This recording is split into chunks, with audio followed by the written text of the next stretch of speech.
Hi friends, கதை கேட்கலாம் by Sudha Suresh சேனலுக்கு உங்களை அன்புடன் வரவேற்கிறேன். பேசிக்கொண்டிருப்பது நான் எழுத்தாளர் சுதா சுரேஷ். இன்றைக்கி நம்ம சேனலில் நாம் பார்க்க போகிறது இவனும் ராமனே கதையின் அடுத்த 2 அத்தியாயங்கள். வாங்க நாம் இப்போ கதைக்குள்ளே போகலாம். அத்தியாயம் 23. ராமும் நேத்ராவும் அந்த மலைப்பகுதியில் நடந்து கொண்டிருந்தனர். நடந்ததை நினச்சாலே இன்னும் உடம்பே நடுங்குது ராம். பயங்கரம். அந்த சிங்கம் நம்மளையே முறைச்சி பார்த்துட்டு இருந்தது பாரு. அந்த பார்வை என் நெஞ்சுக்குள்ளே இன்னும் அப்படியே இருக்குது தெரியுமா. நாம் இப்போ உயிரோடு நடந்துக்கிட்டு இருக்கோம் என்றதே என்னால் நம்ப முடியலடா. It's very terrible. அது என்னடா ஒரே வார்த்தையில் முடிச்சிட்ட? வேறு என்னடி சொல்லணும்னு சொல்கிற? இப்போ அதான் முடிஞ்சிருச்சே, விடு. சும்மா அதை பற்றியே பேசிகிட்டு இருந்து என்ன பண்ண போகிறோம், விடுவியா? நேத்ரா சற்று அங்கேயே நின்று அவன் முகத்தையே ஆச்சரியமாக பார்த்தாள். மனசில் உனக்கு கொஞ்சம் கூட பயமாகவே இல்லையாடா? பயமா? இப்போ எதுக்கு தேவையில்லாத பயம்? அதுதான் நடந்து முடிஞ்சிடுச்சு, சரியா? திரும்ப திரும்ப அதையே பேசி எதுக்கு தேவையில்லாமல் பயந்துட்டுருக்கணும்? லூசாடி நீ. மறந்துட்டு அடுத்த வேலையை பாரு. பரவாயில்லடா, நீ ரொம்ப தைரியந்தான் ராம். ஏண்டி, வீட்டில் இருந்து கிளம்புறப்பவே காடு மலை எல்லாம் போகணும்னு தெரிஞ்சு தானே வந்தோம். அதெல்லாம் ஆபத்து இருக்கிற இடம் தானே. அப்புறம் புதுசாக பேசுகிற? சொல்லப்போனால் நான் எல்லாம் இன்னும் நிறைய ஆபத்தை எதிர்பார்த்தேன். அந்த அளவுக்கு இல்லைன்னு நாம் சந்தோஷம்தான் படணும். ஓ, சந்தோஷப்படணுமா? பட்டுக்கோடா, நீ பட்டுக்கோ நல்லா. என்னால் அப்படிலாம் சந்தோஷப்பட முடியாது. சரி, படாத. இப்போ என்ன, நாம் தான் எப்படியோ தப்பிச்சிட்டோமே, அதை மறந்துடு, சரியா? ஆனால் ஒன்றுடா ராம், நான் ரொம்ப தைரியசாலின்னு நினச்சிருந்தேன் தெரியுமா. ஆனால் நீ தான் என்னை விட ரொம்ப ரொம்ப தைரியசாலி.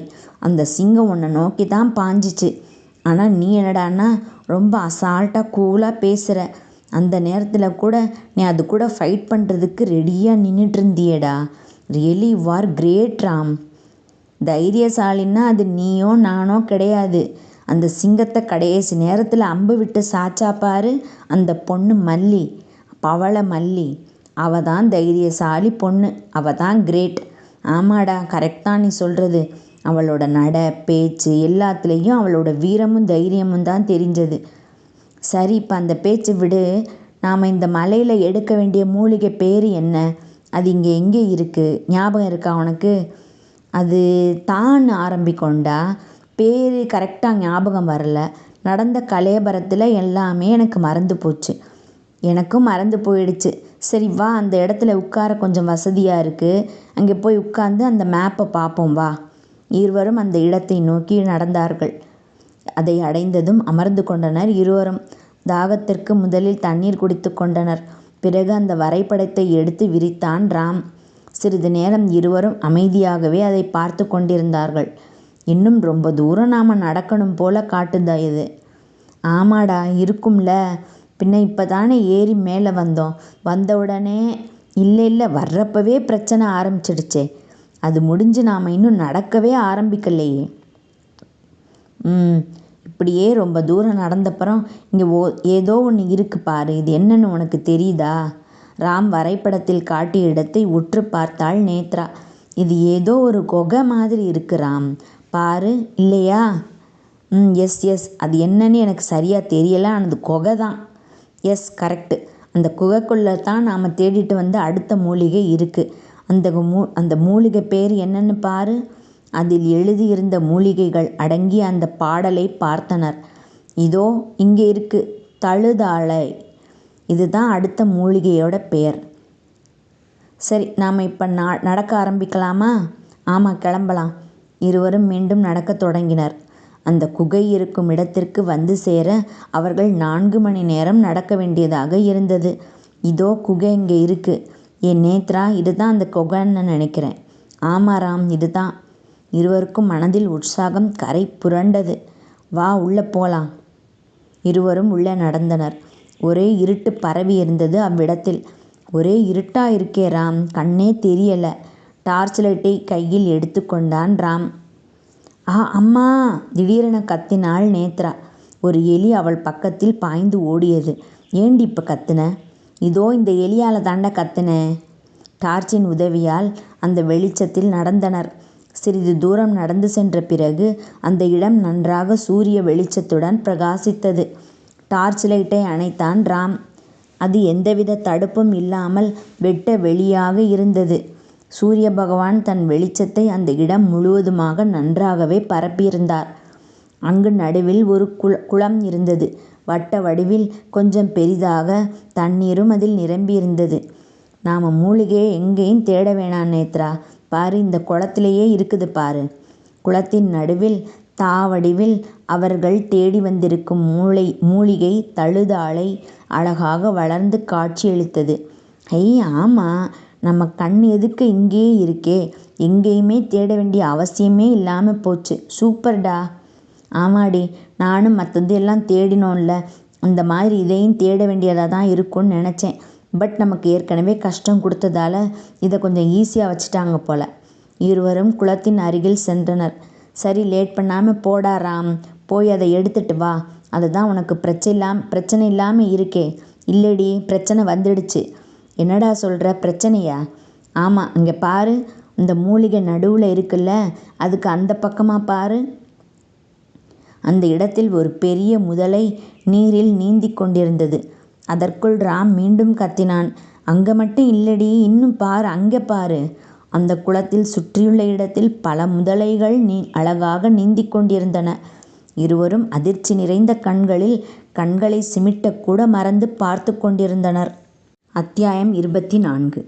குளத்தில் சுற்றிலும் முதலைகள் நீந்தி கொண்டிருந்ததை பார்த்து இருவரும் அதிர்ச்சியில் ஸ்தம்பித்து நின்றுவிட்டனர். ஹே ராம், என்னடா இது, இத்தனை முதலங்க இருக்கு? மூலிகையை எடுக்கக்கூடாதுன்னு இதுங்க காவலுக்கு இருக்கோ? ஆமாம், அப்படியா தான் இருக்கும். இப்போ என்னடா பண்ணுறது?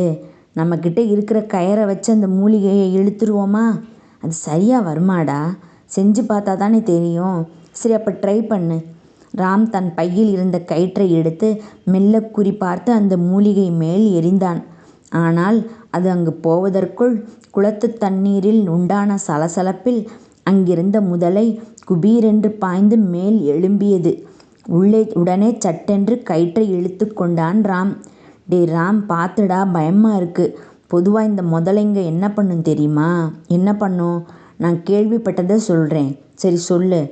ஒரு தடவை எங்கேயோ ஒரு இடத்துல படகுல ஒரு 5-6 பேர் போயிட்டு இருந்தாங்களாண்டா. அதில் 2 குழந்தைங்களும் இருந்திருக்காங்க. ஒரு 5வது 6வது படிக்கிற பசங்க.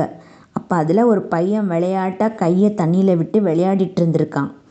அப்போ திடீர்னு ஒரு முதலை உள்ளே இருந்து அந்த பையனோட கையை தன்னோட வாயில் கவ்விருச்சான்.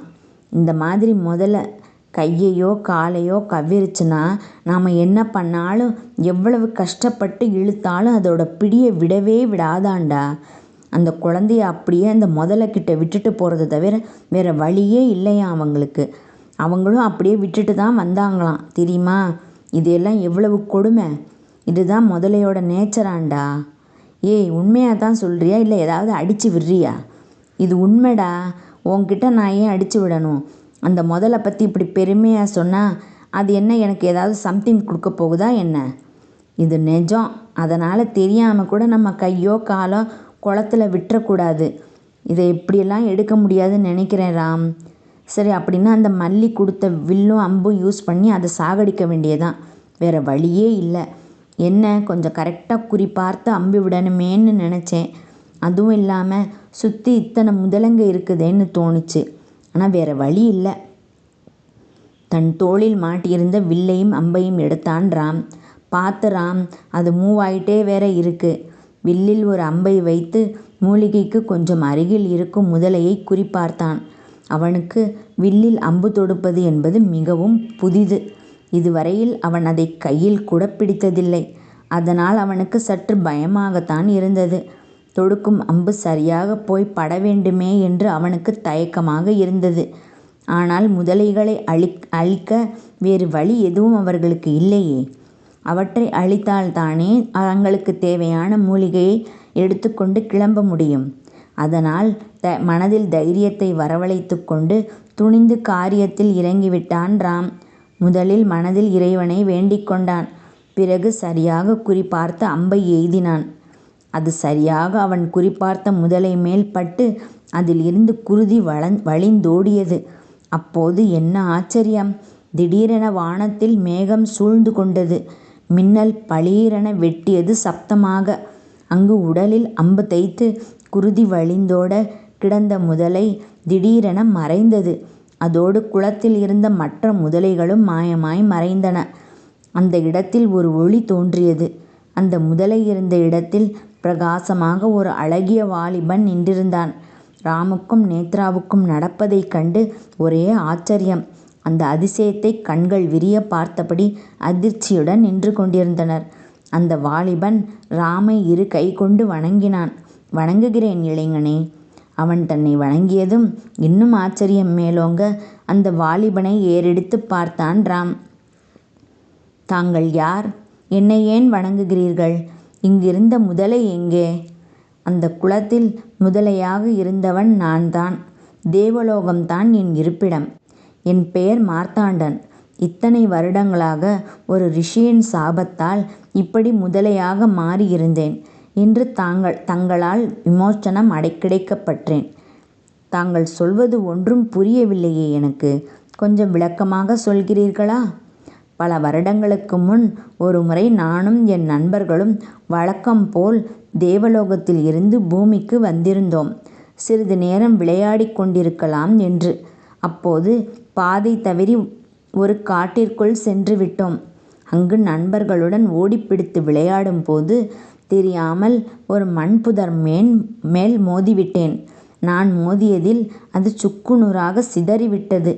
பார்த்தால் உள்ளே ஒரு முனிவர் தவத்தில் அமர்ந்திருந்தவர் தவம் கலைந்து எழுந்தார். உடனே கோபத்தில் என்னை முதலையாக கடவாய் என்று சபித்து விட்டார்.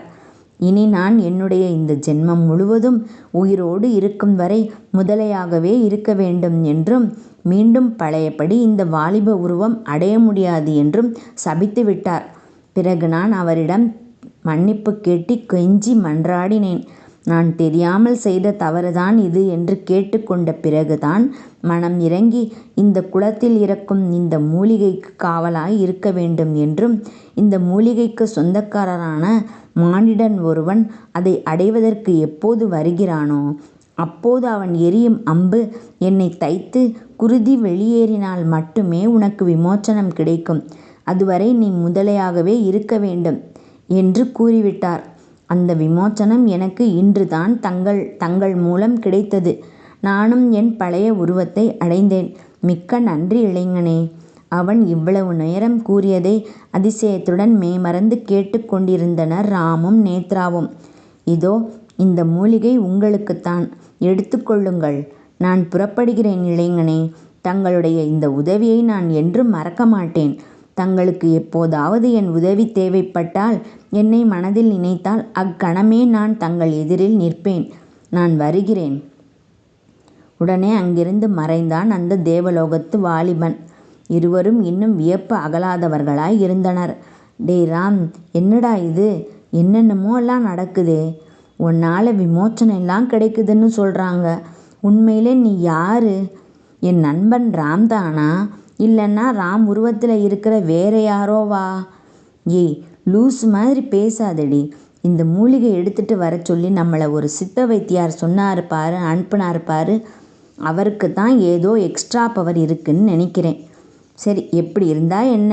நாம் மூலிகையெல்லாம் எடுத்துகிட்டு போய் கொடுத்தா அவர் மருந்து செஞ்சு கொடுப்பாரு. நாம் சீதாவை காப்பாற்றலாம். அதுதான் நமக்கு முக்கியம். இரு, நான் குளத்தில் போய் அந்த மூலிகையை பறிச்சுட்டு வந்துடுறேன்." குளத்தில் நீந்தி சென்று நடுப்பகுதியை அடைந்தான் ராம். அங்கிருந்த மூலிகைகளை பறித்து கொண்டான். பிறகு மீண்டும் நீந்தி குளத்தை விட்டு வெளியே வந்து தான் கொண்டு வந்த மூலிகை பையில் அதை எடுத்து வைத்து கொண்டான். பிறகு இருவரும் குகையை விட்டு வெளியே வந்தனர். "இப்போ மலையை விட்டு இறங்கணும். வா, குகைக்கு அந்த பக்கம் போய் அங்கிருந்து கீழே இறங்கலாம்." இருவரும் நடந்து மலையின் மறுபக்கம் வந்து சேர்ந்தனர். ஆளுக்கொரு கயிற்றை எடுத்து கீழே இருந்த மரத்தில் வீசினர். அது மாட்டிக்கொண்டதும் இருவரும் இறங்கத் தொடங்கினார்கள். மூன்றாவது மூலிகையான தழுதாழையையும் எடுத்து முடித்த சந்தோஷத்தில் இருவரும் இருந்ததால் இறங்குவது அவ்வளவு கஷ்டமாக தெரியவில்லை அவர்களுக்கு. எந்தவித சிக்கலும் இல்லாமல் கொஞ்சம் வேகமாகவே இறங்கிவிட்டனர். ஏறும்போது எடுத்துக்கொண்ட நேரத்தை விட கொஞ்சம் முன்னதாகவே தரைக்கு வந்திருந்தனர். இருவரும் அந்த மரத்தடியில் அமர்ந்து சிறிது நேரம் இளைப்பாறினர். வரைபடத்தை எடுத்து வைத்து கொண்டு பார்க்க ஆரம்பித்தான் ராம். நேத்ரா, மலை மேலே ஏறி இறங்கி இருக்கிறதால 2 பேருமே கொஞ்சம் டயர்டாக இருக்கோம் இல்லையா? ஸோ இங்கே இருந்து பக்கத்தில் ஒரு ஊர் காமிக்குது மேப்பில். அங்கே போயிட்டு ஒரு நாள் ரெஸ்ட் எடுத்துட்டு அப்புறமா கிளம்புவோம். என்ன சரியா? ஆமாடா ராம், எக்கச்சக்க டயர்டாக இருக்கேன்னா. போய் சூப்பராக ஒரு தூக்கம் போடுவோம் சரி வா கிளம்பலாம். நடக்க இருக்கும் விபரீதத்தை சிறிதும் அறியாமல் இருவரும் அந்த ஊரை நோக்கி நடக்கத் துவங்கினர். என்ன ஃப்ரெண்ட்ஸ், இந்த பகுதி உங்களுக்கு பிடிச்சிருந்ததா? பிடிச்சிருந்தால் லைக் பண்ணுங்கள், கமெண்ட் பண்ணுங்கள், ஷேர் பண்ணுங்கள். நான் அடுத்த அத்தியாயங்களோட சீக்கிரமாக உங்களை சந்திக்க வர்றேன். அதுவரை நன்றி கூறி விடைபெறுவது நான் சுதா சுரேஷ். பாய் மக்களே.